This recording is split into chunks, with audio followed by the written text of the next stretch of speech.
اللہ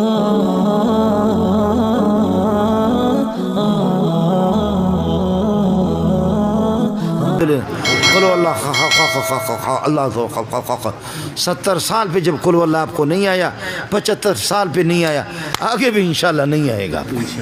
پتھر کے اپنے ادھر ناک پر رکھ کر سونگ کہ انگریز نے اس میں کتنا بم چھوڑا۔ انا تینا انا تینا کوسر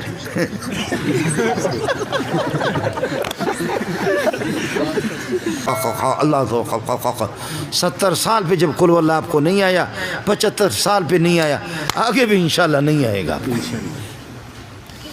آگے بھی آپ کو قل ہو اللہ نہیں آئے گا۔ تجھ سے بڑا بے غیرت نہیں، مجھ سے بڑا ڈرپوک کوئی نہیں۔ تجھ سے بڑا دنیا میں ذلیل نہیں، مجھ سے بڑا ڈرپوک کوئی نہیں کہ تجھے میں بے غیرت نہیں کہتا۔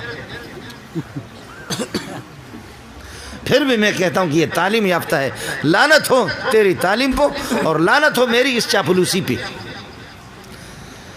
قد جاءکم من اللہ بولو نور و کتاب، اللہ نور السماوات، اللہ نور، محمد نور، قرآن نور، صحابہ نورانی، قرآن سینے میں لیا آپ بھی بن گئے نورانی۔ اور نور کا معنی کیا ہے؟ روشن۔ جن کے زبانوں پہ قرآن، زبان روشن، جن کی آنکھوں کے سامنے قرآن، آنکھیں روشن، اور جن کے دماغ میں قرآن، دماغ روشن، اور جن کے سینے میں قرآن، سینہ روشن، اور جن کے گھروں میں قرآن، گھر بھی روشن، اور جن کی زبان پہ وہ قرآن آتا نہیں ہے تو نور کی ضد ظلمت، تاریکی تاریکی۔ اس لیے روشن خیال ہم ہے، تمہارا باپ بھی نہیں ہے۔ سبحان اللہ۔ اس لیے روشن خیال ہم ہے۔ تو جھک مارتا ہے، تو انگریز کے پتلون کو لے کر کے اپنے ادھر ناک پر رکھ کر سونگ کہ انگریز نے اس میں کتنا بم چھوڑا ہے۔ تو انگریز کے پتلوں کو لے کر کے مجھے انا تینا انا تینا کوسر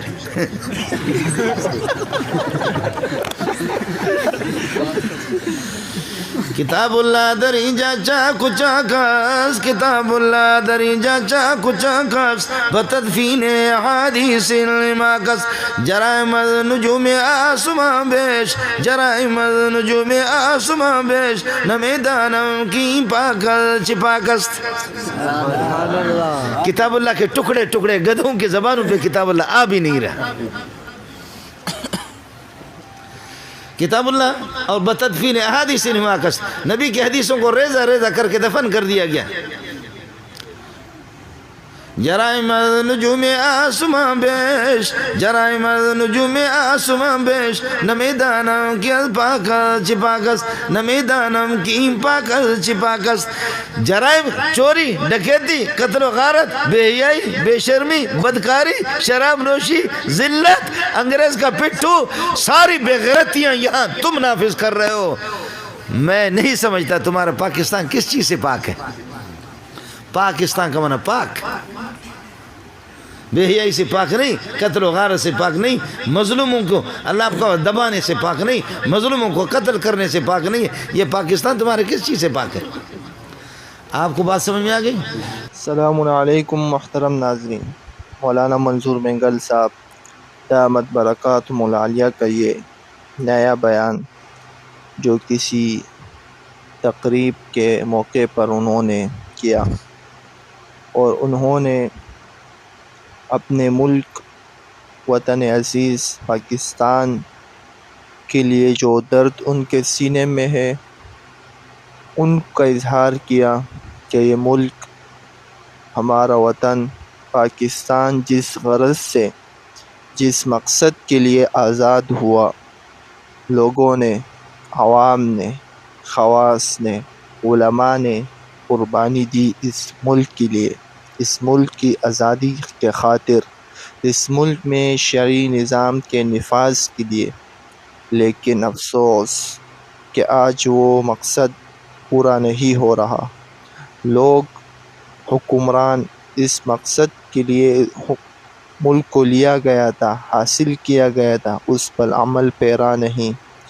تو اس بات کو لے کر مولانا منظور مینگل صاحب نے فوج کو، اور حکمرانوں کو ایسا رٹا کہ جیسا ان کا حق ہو ان کو رٹا جائے، کیونکہ ان کو ہمارے حکمرانوں کو کلمہ سورت تک نہیں آتی، یہاں تک جو بنیادی صورتیں ہیں جو ہر نماز میں پڑھی جاتی ہے، پڑھنا چاہیے کم از کم، جو غیر حافظ سورۃ الاخلاص جو چھوٹی صورت ہے، تقریباً 3 سے 4 آیات پر مشتمل یہ صورت ہے، لیکن وہ بھی ہمارے ان حکمرانوں کو پڑھنا نہیں آتا۔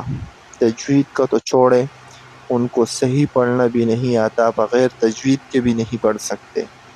تو یہ حالت ہے ہمارے حکمرانوں کا، تو ہم کیا گلہ شکوہ کسی اور سے کریں گے؟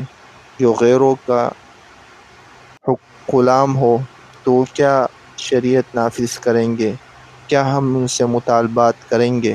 لیکن بس یہ ایک دل کا درد تھا جو مولانا منظور مینگل صاحب نے اس تقریب میں بیان کیا۔ اللہ رب العزت ہمارے اس وطن کی حفاظت فرمائے، اور جس غرض کے لیے اس ملک کو لیا گیا تھا اس کے لیے اللہ رب العزت دوبارہ اس پر وہ احکام نافذ کرے۔